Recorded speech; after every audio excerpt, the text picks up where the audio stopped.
Hello everyone, my name is Loco, and welcome to a professional match of StarCraft 2. What I've got for you today is supposed to be a banger of a Zerg versus Terran. We're in the top right-hand corner. Playing with the blue Zerg pieces, we have none other than Solar. I know, I've been casting a lot of Solar, but look, there's just not a lot of Zergs competing at the highest level at the moment, and Solar has been absolutely killing it.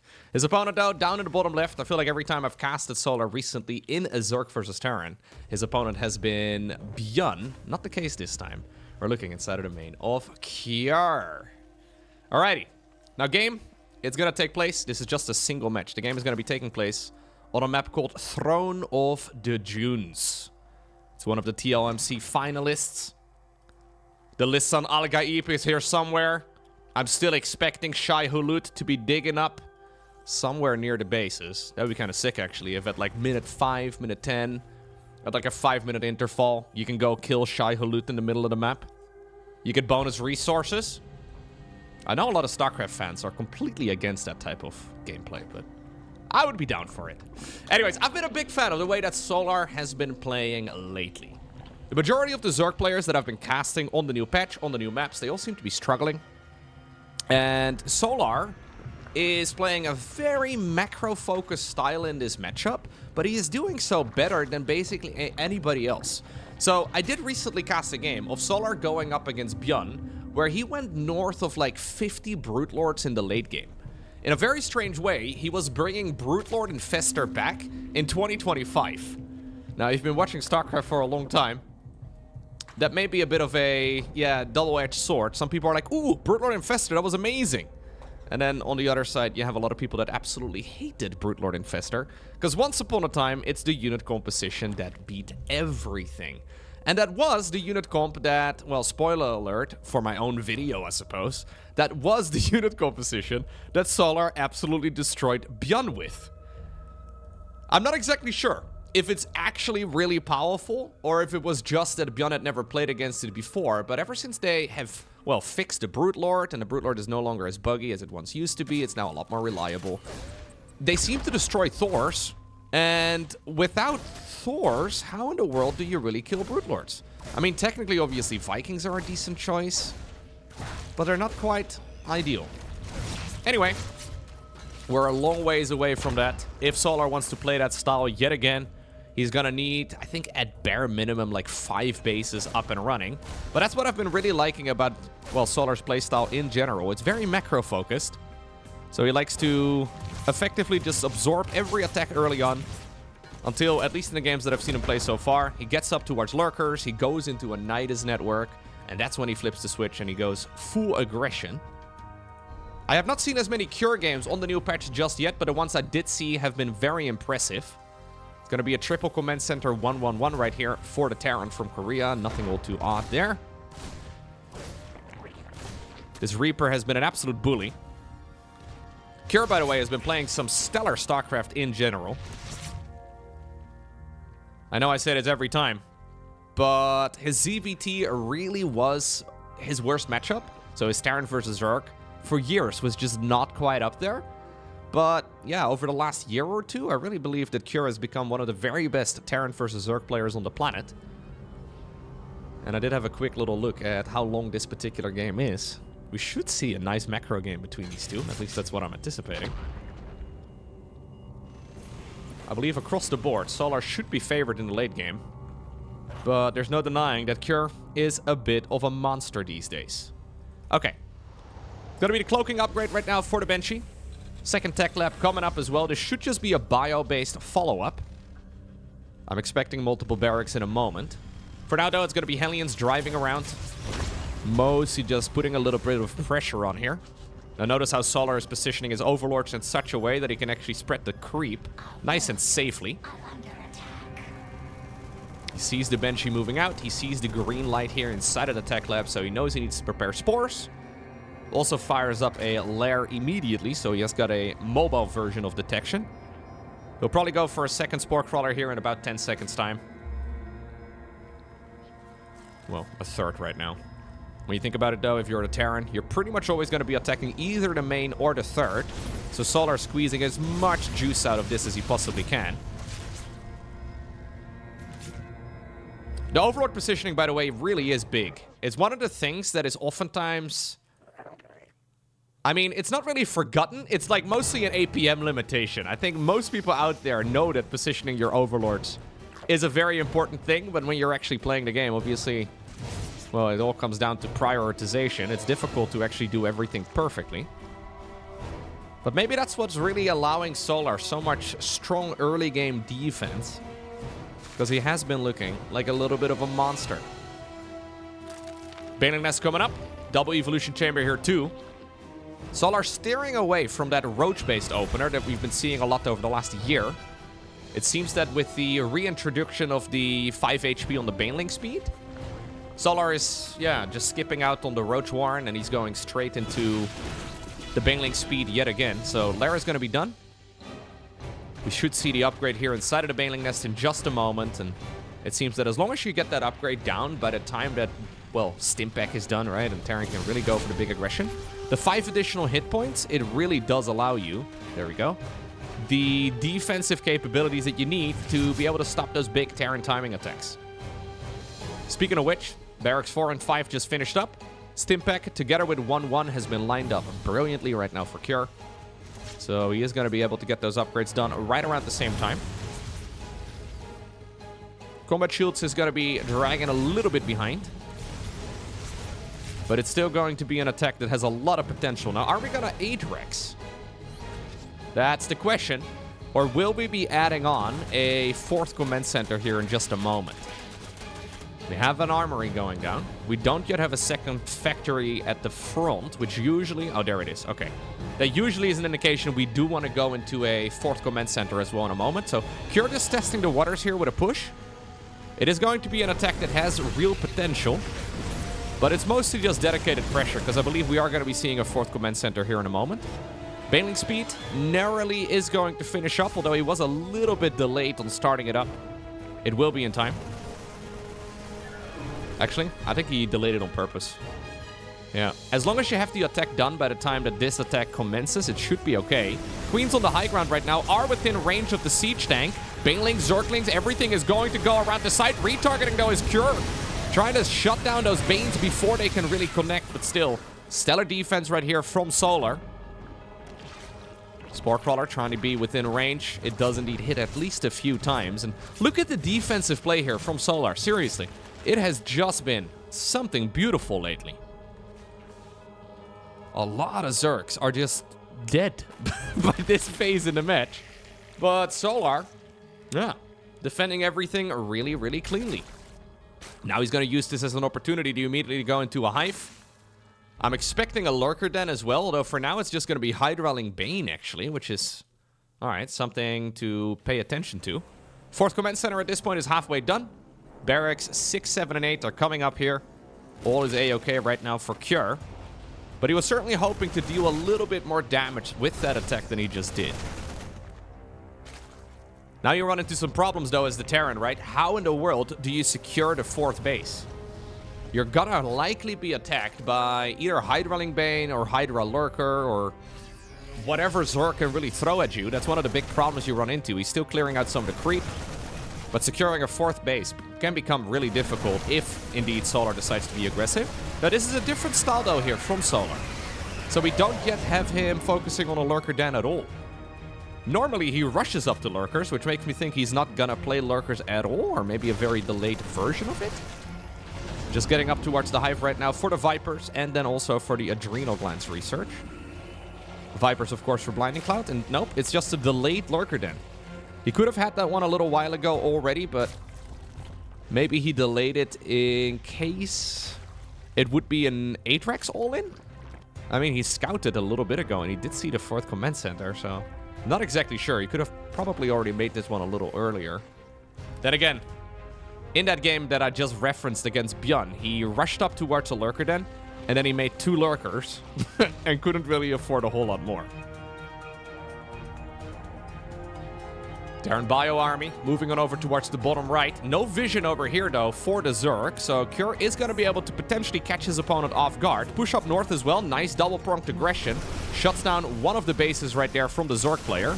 A lot of Widow Mines getting into position. Keep in mind that the Widow Mines are now a little bit stronger than they once used to be. Okay, good splits. Beautiful splits. The banelings are starting to slip through the cracks, but there's just so much freaking bio. That's another hatchery down the drain. And just like that, we have 2 bases going down on the side of the Zerg player. 14 drones as well to boot. And I feel like that little bit of twitchy micro that we just saw from Cure is something that he really has developed a lot more over the last year or 2. That twitchy micro is super hard. Playing against banelings in general is one of the hardest things as a Terran player. Gotta be careful though. I wonder if you should just pick up and leave. Yeah, here comes Solars. Yeah, his reinforcements are down. Blinding Cloud, parasitic bombs, queens going in around the side as well. Overextension here from Cure. But still, certainly a very very nice attack. Pushes up north again too, bringing in a reinforcing set of medevacs. Shuts down another expansion. And suddenly, the brilliant defense from Solar has been reduced to just 4 base economy. Desperately trying to go up to 5 bases, 6 bases. Can't really get the ball rolling in that regard. Now we're playing 4 base versus 4 base. 5th command center coming up. Ghost Academy is being added into the mix. Actually, that's a 6th command center. Cure is macroing better than the Zerg is at this point in time. Nidus Worm is indeed going to be Solar's next weapon of choice. So this game he's delaying the Lurker transition. Maybe he regrets it now. Here's another push. Not a lot of Zerg units up on the high ground. Cure, you have 1 shot to try and take down this base, and I think he will be able to get it down if he decides to right-click it. Decides to once more go in for the splitties. Good bit of value here, though, with the Widow Mines, with the Bio Army in general. Could have probably killed the base. Decided to not risk it. You know what? 2 medevacs? None! Ooh! Solar thought he could get 2 as well. Got a little greedy. Ended up getting nothing. We do have the parasitic bombs, though, being hunted for. I quite love that. We never see that against low HP units, but there we go. It's one way to secure the kill there in the end. Nice work. Still, ghosts are now coming up. 2nd starport is on the production tab. We have a fusion core added into the mix. Command centers are popping up left, right, and center. Sure, Solar managed to hold on to this 5th base. But this is by no means the economy that Solar was hoping for at this point in the game. Now, he hasn't really been aggressive, right? So far, we haven't really seen the Zerg move out. Soon, I think we're going to be playing Nidus Whack-A-Mole. It's a pretty conservative first Nidus Worm. I'm assuming, yeah, we have lurkers inside of the network. So this will be something that Solar can start smacking his opponent in the face with. Already, though, the sensor towers, look right here for Cure. The sensor towers are covering every section. Meaning that if he sees that there is an Overseer trying to sneak into the main base, he's going to be able to prevent any Nidus Worm before it can really arrive. Push again at the front, but Planetary Fortress is going to be done in a moment, and he doesn't even need it. Hatch in the bottom right-hand corner also gets shut down. Dude, Cure is playing some really stellar StarCraft. Now, he can see, indeed, the Overseers. The changelings, however, are problematic. And maybe this is exactly what Cure is going to be bothered by. There are units now running back into the main base to try and shut this down. Solar decides to not unload. Close defense there by Cure. He was also cleaning up some Cleep. He was cleaning up Cleep. I have never said that before in all my casts. Let me try that again. While he was dealing with the push in the main base, he was also cleaning up Creep.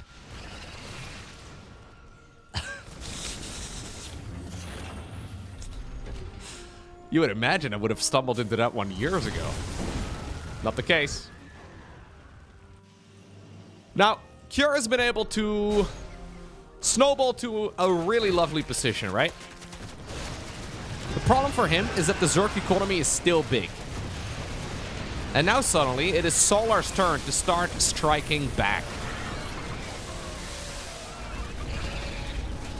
But there's going to be a planetary fortress going down.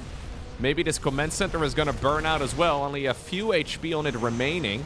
Hydra's used the dash ability to get away, and just barely does this command center get repaired in time. Now, though, You blink twice. A few minutes ago, Solar was struggling to get a 6th base up. Well, new expansions are popping up left, right, and center. He's got vision as well of the likely next candidates here for the Terran player as to where he's going to expand to next. And as long as Solar can hold on to the bases that he's got right now, I mean, if he can mine more than half the map, obviously that will be exactly what he's aiming for. And these lurkers, man, they are problematic. Snipes are good. Keep in mind that the snipe, it takes about 1.5 seconds to channel. And if the ghost takes damage while it's channeling, the ability never goes off. Blinding Cloud over here as well. Parasitic bombs left, right, and center. But enough damage indeed on the Terran side for now. New planetary. Turns out to be really, really handy. Liberators are going to be good as well, though. Advanced Ballistics is coming up. That's the ranged upgrade for Liberators. One of them going down right over here. But soon those Hydras are going to have a much harder task to try and get that job done. Solar decides to retreat. He sees that there's enough Terran units nearby. Zerg reinforcements are showing up, though. Blinding Cloud to get this Terran army to back off. Okay.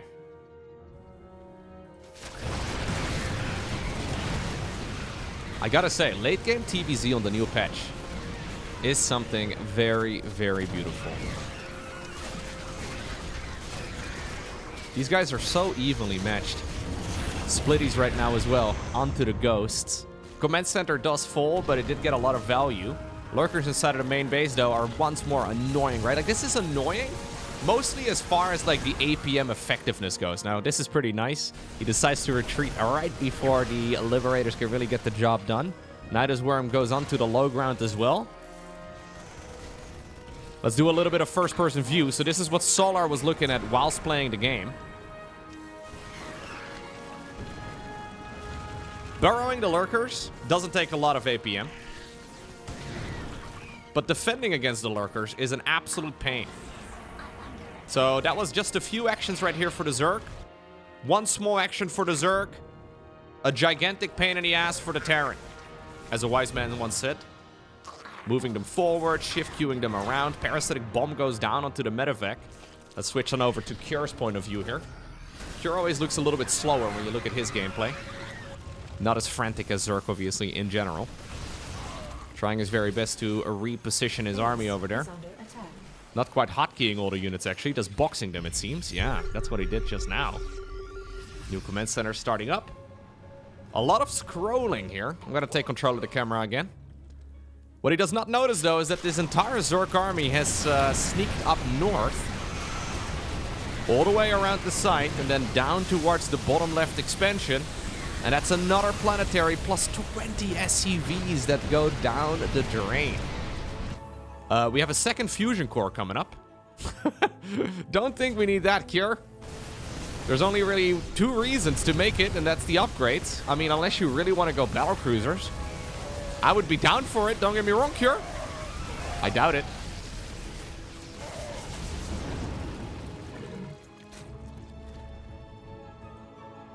Burrow. Added into the mix here. Feels very late. Should have been something that we made ages ago. Neither player really committing to any follow-up upgrades, by the way. Yeah, Spire comes down right now. We've got the armory, but it's not currently researching. I never mind having a second armory at this point in the game. Just for double mech upgrades. Even if it's just like the air weapons. I know that Liberators are strong, but more damage, generally speaking, in military video games. Better than less damage. Is there enough, though, for Zerg to break through? This seems like an overextension from the Zerg, if I'm being honest. Yeah. It isn't an overextension if Terran doesn't micro, but Cure did. Maybe he was hoping that he was causing enough havoc around the map that Terran would be distracted, but Cure staying on top of all of the things. And while he was a bit of a punching bag earlier on, Solar, that is, he's now turned his opponent into a bit of a punching bag instead. Both players, though, still have a very significant bank. Both players are still fully maxed out. But we are now arriving at that very scrappy part of the matchup, where minerals and gas are actually going to become pretty scarce. And this is not like Bjorn, where Cure has, I don't know, like a dozen orbital commands minimum. He's got only 6. Now, 6 is still quite a lot. But Cure is not as big a fan, it seems, as the heavy orbital command style. I've been wondering whether or not Bjorn has been making too many command centers. I think there is an upper limit. Bjorn sometimes makes like literally 30 command centers in the late game. I feel like maybe 20 or so is where you should probably draw the line.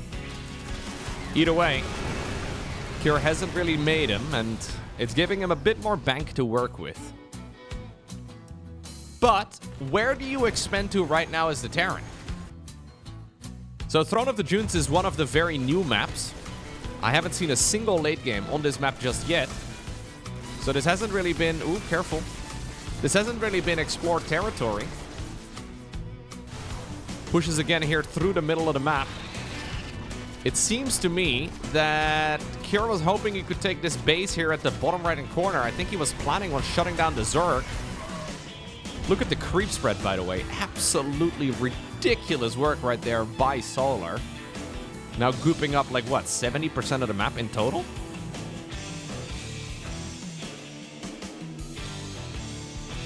Ghost production will continue. +1 flyer attacks coming up as well for Solar. He doesn't really have any flying units yet other than those Vipers, but Corruptors may very well be needed if the Liberator count indeed gets too big. He's now spread creep, though, quite literally to his opponent's natural and third. Solar's plan is to hold these bases that he's got right now while putting on continuous pressure here. I think we may have had some burrowed units there. But yeah, hold these positions that he's got right now, try to hold them for like 10-ish minutes, mine them out, and at that point those minerals are gone, and there's really no way for Terran to possibly win the game. You would have to have like a 2-to-1 cost efficiency for Terran, and that's just not gonna happen. Cure knows it though. He couldn't take out the base in the bottom right, but he can take out this one. Immediately sends an SCV train towards it as well. Solar now cycling all of his units up north. Does he have enough though to really break through all of this? We have parasitic bombs. Nice to have. But not enough Zerg here in general to push this all away. And that means that the base in the top left also is going to go down. Okay. This was starting to feel like a game where Solar had it all under control. But Cure strikes back. At the perfect time, might I say. Because if he would have waited a couple minutes, those bases would have been pretty much useless for the Terran. And now there are, yeah, couple of mineral lines over here that are touched by the Zerg, but nothing too crazy. Okay.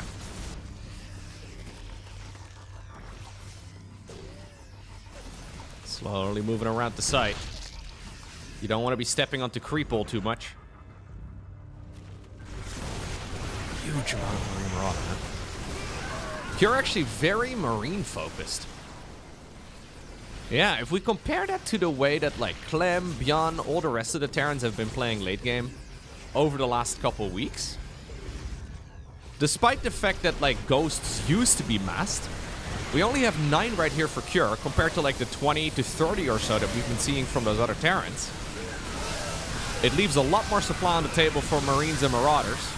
Now those splits right there were a bit lackluster. He was being chased down and counterattacked and all the rest of it. Obviously, though, losing Marines and Marauders is a lot less painful than losing Bane, or losing the Ghost, rather. It's very Marine dominant. Lurkers here being a nuisance yet again. Ooh, not enough energy for scans? Ooh, that's problematic. Yeah, no energy available for orbital scans, it seems. So that means that we'll have to wait. There we go. Finally, he can go in.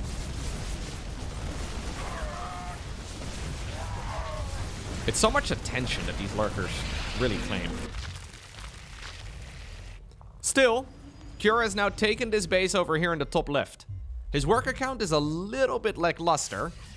He is doing the Terran thing that is super popular, where at some point they're like, okay, I have lost all of my SCVs. I guess I never rebuild them ever again. I wouldn't mind seeing him add another round or two of SCVs at this point.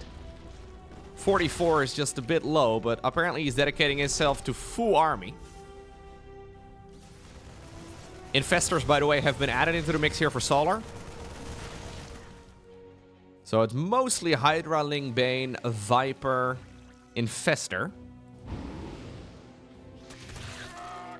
Very, very few in general lurkers at this point. I think we only have, yeah, just one. All right.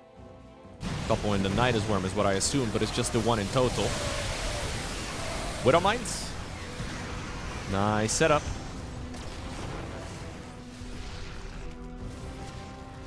Fungal here, though. Could be dangerous. Fungal! He does get a pretty nice hit, but already, yeah, the Terran army has been winning this fight for a bit too long. Nope, not gonna happen, Solar. Curious, standing his ground. Quickly rebuilding. Still, by the way, on 8 Rex. Sometimes we see Terrans going up to about 11 at this point. Still just sticking around on 8 for now. He was thinking about taking the hatchery all the way in the top left-hand corner yet again. Zergling run-bys, though. Nice to see. A little bit late. Would not have minded those a few minutes earlier.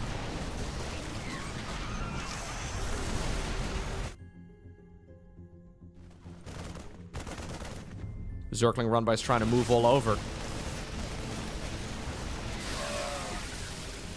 The liberation zones. They're becoming problematic. Solar's gas count, though, is not that high. And with only this much gas, Corruptor transitions would be tough to pull off. The original plan right now for Solar, I think, was to make like a dozen or so Corruptors. Shut down not just the Liberators, but also whatever medevac he can hit. Cure may have just found a way into an army that is going to be nearly impossible for Solar to beat. Now, keep in mind, Zerg can always just go in for the counterattack. You don't actually have to fight the Terran army. You can always just find the counterattack and maybe only engage when you see that you can come in on creep with Hydras from 3 angles and then still shut down the Liberators regardless. So that is something that always has to be in the back of your mind as a Terran. What if Zerg just goes across and doesn't fight me over here? That may actually be exactly what Solar is aiming for right now. There are a lot of reinforcing libs. We have 14 Liberators, by the way. 17 have died. Like, we're up to 31 libs in this game. Cure is trying to provide some freedom. Ooh, I love this. Nidus Worm already built in anticipation of this exact type of move. No drones are killed. The hatchery falls, but at least the workers live.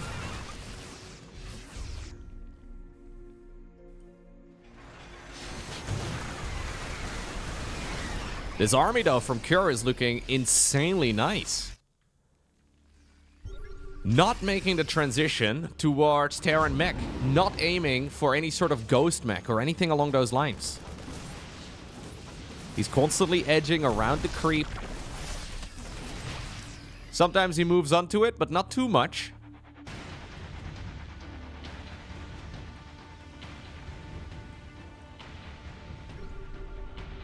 We still have a nice hit squad, though, of Corruptors now. And those Corruptors are annoying. They can, yeah, kill stuff really quickly. Great fungal there as well, actually, by Solar, who finally gets what he aims for immediately. Look at the minimap. The Terran army comes running backwards. All Liberators on the other side of the map are unsieged. Does Solar realize that this is coming his way? Well, we do have an EMP right there onto the Infestor. Still a fungal growth. This go down. We also have a parasitic bomb on all of the Liberators. Hydras are underneath. Corruptors up in the skies as well. But is there enough for the Zerg ground army to really break through? Doesn't look like it. Solar decides to retreat, but he does get caught off right now as he's trying to make his way back to the safety of the creep spread. If you can somehow, some way corner those Corruptors, that would not be bad, but they're a little bit too tanky. And obviously, since they're flying units, they can ignore all of the terrain. Zergling run by towards the top left, though. There's 2 planetary fortresses now. We have 4 of them in total in this game. Fully upgraded Zerglings, though, take care of a planetary fortress really rapidly, even when there are a bunch of SCVs repairing. Still, I'm not sure if there's enough links here in total. Looks like Cure just anticipated this perfectly in time, although the hatchery, the Terran hatchery that is, does end up going down. Dropping far bottom right as well here from Cure, who is not slowing down in any way, shape, or form. He does get hit right now by the Spore Crawler, so the medevac goes down, but 14 drones also fall. Solar's blank, or his bank has been fully depleted. Long distance mining right now is Cure, trying desperately to fly an orbital command here. That is, I think, the old natural expansion now. trying to make its way all the way towards the top left-hand corner. Supply-wise, Cure is starting to pull ahead. And I think income-wise, for like the first time in 30 minutes, Cure is having an advantage.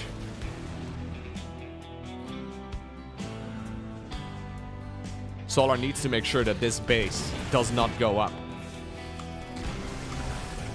Kyoto has not really been remaking a lot of workers. Only up to 36. And since he only has 5 orbitals, mining with mules is tough. You probably need all of those orbitals for scans.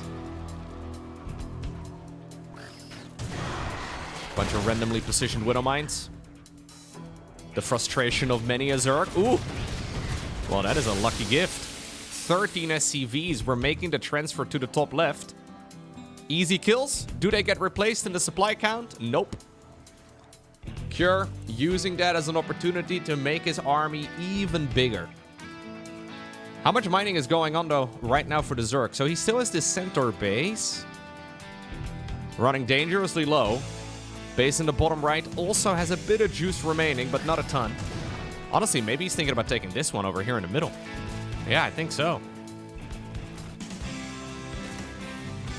Both players long distance mining this single expansion that Terran previously has built multiple planetary fortresses on.